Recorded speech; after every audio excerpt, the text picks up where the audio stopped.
സിറിയയിൽ ഇസ്രയേൽ ആക്രമണത്തിന് പുറമെ വടക്കൻ മേഖലയിൽ തുർക്കി സേന ആക്രമണം നടത്തിയെന്ന് വാർത്ത വരുന്നു. ഇസ്രയേൽ ആക്രമണത്തിൽ ഗസയിൽ 40ഓളം ആളുകളാണ് കൊല്ലപ്പെട്ടത്. ജനങ്ങൾ തിരഞ്ഞെടുത്ത പുതിയ സിറിയൻ സർക്കാരിനെ അംഗീകരിക്കുമെന്നാണ് അമേരിക്ക പറയുന്നത്. വിശദാംശങ്ങളുമായി ഈ വാർത്താ അവകാശത്തിൽ പരിശോധിക്കാൻ നമുക്കൊപ്പം വിദേശകാര്യ സ്പെഷ്യലിസ്റ്റ് കൂടിയായ പി ജെയിംസ് തത്സമയം ചേരുന്നു. James, good morning. Good morning എസ്കേൻ. ജെയിംസ് ഒരു സ്പെഷ്യലിസ്റ്റായി എന്ന് പറഞ്ഞത് അധികമായി പോയോ? അതെ, എസ്കേന്റെ ഒരു സൗകര്യം മനസ്സിലാക്കി പറയാം. അല്ല, ഒരു തള്ളാണെന്ന് പ്രേക്ഷകർ പറഞ്ഞു കളയുമോ എന്നാണ് എന്റെ ഭയം. അതിന് വലിയ സാധ്യതയുണ്ട് ഉണ്ടല്ലേ? അപ്പൊ ചേട്ടയ്ക്ക് ഒരു തള്ളും വേണ്ടേ?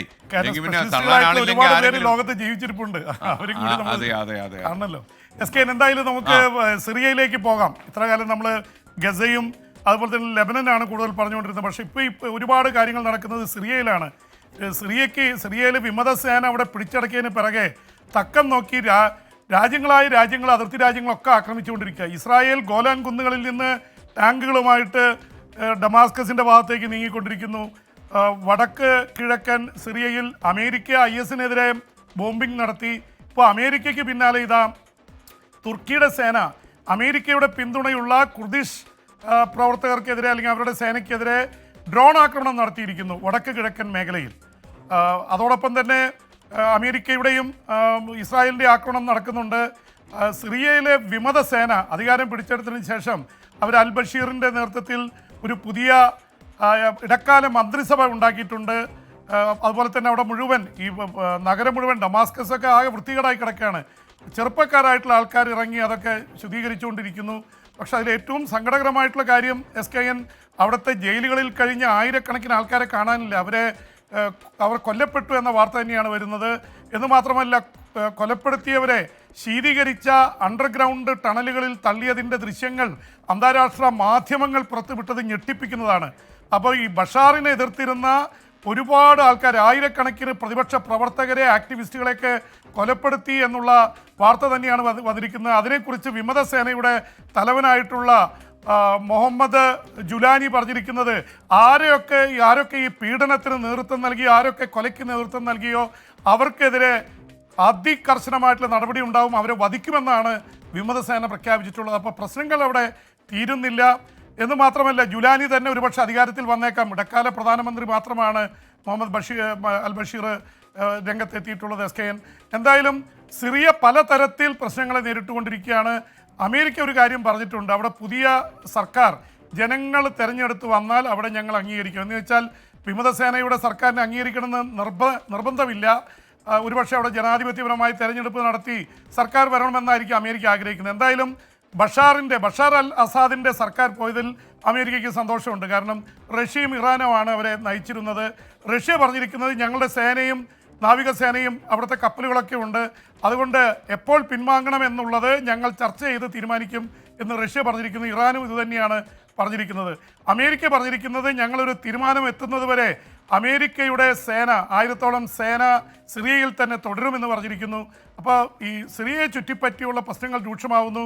ലക്ഷക്കണക്കിന് അഭയാർത്ഥികൾ, അവർ തുർക്കിയിൽ രക്ഷപ്പെട്ടവരുണ്ട്, ലെബനിലേക്ക് പോയവരുണ്ട്, അവരൊക്കെ സിറിയയിലേക്ക് തിരിച്ചെത്തുമെന്ന് വിമതസേന പ്രഖ്യാപിച്ചിട്ടുണ്ട്. ബഷാർ അൽ അസാദുമായിട്ട് അവരുടെ ദേശത്തിന് പാത്രീഭൂതരായിട്ടുള്ള ജനങ്ങളാണ് ലക്ഷക്കണക്കിന് ആൾക്കാർ അഭയാർത്ഥികളായി പുറത്തു പോയത്. അവരൊക്കെ തിരിച്ചു വന്നുകൊണ്ടിരിക്കുന്നു. SKN. Thank you B James. യഥാർത്ഥത്തിൽ ഈ ദക്ഷിണ കൊറിയൻ പ്രസിഡന്റിനെ ഇംപീച്ച് ചെയ്യാനുള്ള നീക്കം ആദ്യം പരാജയപ്പെട്ടെങ്കിൽ ഇപ്പോഴും വീണ്ടും തുടരുകയാണ്. കാരണം അദ്ദേഹം രാജ്യത്ത് അടിയന്തരാവസ്ഥ പ്രഖ്യാപിക്കാൻ ശ്രമിച്ചു, ഒറ്റ രാത്രി കൊണ്ട് അത് പിൻവലിച്ചു. അതിനിടയിൽ വരുന്ന വാർത്ത ഇദ്ദേഹത്തെ ഇക്കാര്യത്തിൽ പിന്തുണച്ച പ്രതിരോധ മന്ത്രി ആത്മഹത്യയ്ക്ക് ശ്രമിച്ചു എന്നുള്ളതാണ്. എന്താണ് ദക്ഷിണ കൊറിയയിൽ നടക്കുന്ന ലേറ്റസ്റ്റ് സംഭവങ്ങൾ? SKN, ദക്ഷിണ കൊറിയയിൽ കാര്യങ്ങൾ ഇപ്പോഴും വലിയ പ്രതിസന്ധിയിൽ തന്നെയാണ്. ദക്ഷിണ കൊറിയ ഒരു ജനാധിപത്യ രാഷ്ട്രമാണ്. നേരത്തെയൊക്കെ പട്ടാള ഭരണം ഉണ്ടായിരുന്നെങ്കിലും, പക്ഷേ ഇപ്പോൾ അവിടുത്തെ യൂൺ സുക് യോൾ അദ്ദേഹം അധികാരം പിടിച്ചെടുക്കാൻ വേണ്ടി പട്ടാള നിയമം കൊണ്ടുവന്ന് അടിയന്തരാവസ്ഥ പ്രഖ്യാപിച്ച് നടത്തിയ ശ്രമം 6 മണിക്കൂറിനുള്ളിൽ പ്രതിപക്ഷമടക്കമുള്ള ഇവൻ ഭരണകക്ഷി പോലും പിന്തുണച്ച് പാർലമെന്റ് അംഗങ്ങൾ മതിൽ ചാടിക്കടന്ന് വോട്ട് ചെയ്ത് പരാജയപ്പെടുത്തി. പക്ഷെ അദ്ദേഹത്തോട് പുറത്തു പോകാൻ പറഞ്ഞിട്ട് അദ്ദേഹം പോകുന്നില്ല. അദ്ദേഹത്തിനറിയാം പുറത്തു പോയാൽ മിക്കവാറും ജയിലിലേക്കായിരിക്കും. അതുകൊണ്ട് അദ്ദേഹം കടിച്ചു തൂങ്ങി കിടക്കുകയാണ്. പ്രതിപക്ഷം ഇംപീച്ച്മെൻറ്റ് പ്രമേയം കൊണ്ടുവന്നു. 192 പേരുണ്ട്. 200 പേരുടെ വോട്ട് കിട്ടിയാൽ ഇംപീച്ച് ചെയ്യാൻ പറ്റും. പക്ഷെ ഭരണപക്ഷം എന്ത് ചെയ്ത്, ഭരണപക്ഷത്തിന് 108 പാർലമെൻറ്റ് അംഗങ്ങളേ ഉള്ളൂ.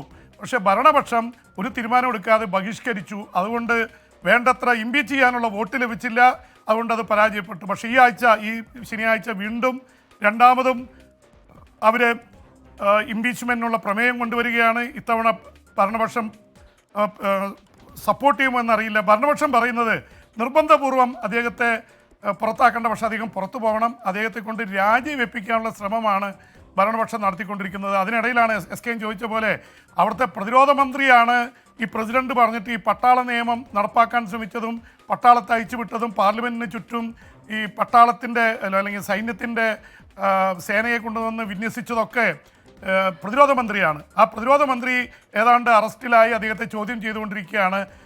അദ്ദേഹത്തിന് പ്രസിഡന്റിൻ്റെ പോലെയുള്ള പവേഴ്സ് ഇല്ല. എന്തായാലും മുൻ പ്രതിരോധ മന്ത്രിയായി കഴിഞ്ഞ് അദ്ദേഹം രാജിവെച്ചിരുന്നു. അദ്ദേഹം അതിനിടയിൽ ആത്മഹത്യ ചെയ്യാൻ ശ്രമിച്ചു എന്ന വാർത്ത കൂടി പുറത്തു വരുന്നുണ്ട്. അപ്പോൾ ചെയ്യാൻ പാടില്ലാത്തത് ചെയ്തു എന്നുള്ളത് പ്രതിരോധ മന്ത്രിക്ക് ബോധ്യമായി. പ്രസിഡന്റ് ഇപ്പോഴും കടിച്ചു തൂങ്ങിക്കിടക്കുന്നു. ദക്ഷിണ കൊറിയയിൽ നടന്നതിനെ അതേ സഖ്യകക്ഷിയായിട്ടുള്ള അമേരിക്കയും യൂറോപ്യൻ രാജ്യങ്ങളൊന്നും അംഗീകരിക്കുന്നില്ല. എന്തായാലും പ്രസിഡന്റ് പുറത്തു പോകാനുള്ള സാധ്യത തന്നെയാണ് ഇപ്പോഴും ഉള്ളത്. ഇംപീച്ച് ചെയ്യാൻ തീരുമാനിച്ചാലും അവിടുത്തെ ഭൂരിപക്ഷം വരുന്ന ഭരണഘടനാ കോടതി അതിനെക്കുറിച്ച് വിചാരണ നടത്തണം. 3/2 ഭൂരിപക്ഷം കിട്ടിയാൽ മാത്രമേ അദ്ദേഹത്തെ ഇംപീച്ച് ചെയ്യാൻ സാധിക്കുള്ളൂ. അപ്പോൾ നിയമങ്ങൾ കുറച്ച് കടുകട്ടിയാണ്. പ്രസിഡന്റിന് അനുകൂലമായിട്ട് കാര്യങ്ങൾ നിൽക്കുകയാണ് SKN. അതിനിടയിൽ താങ്ക് യു ബിബി ജെയിംസ്.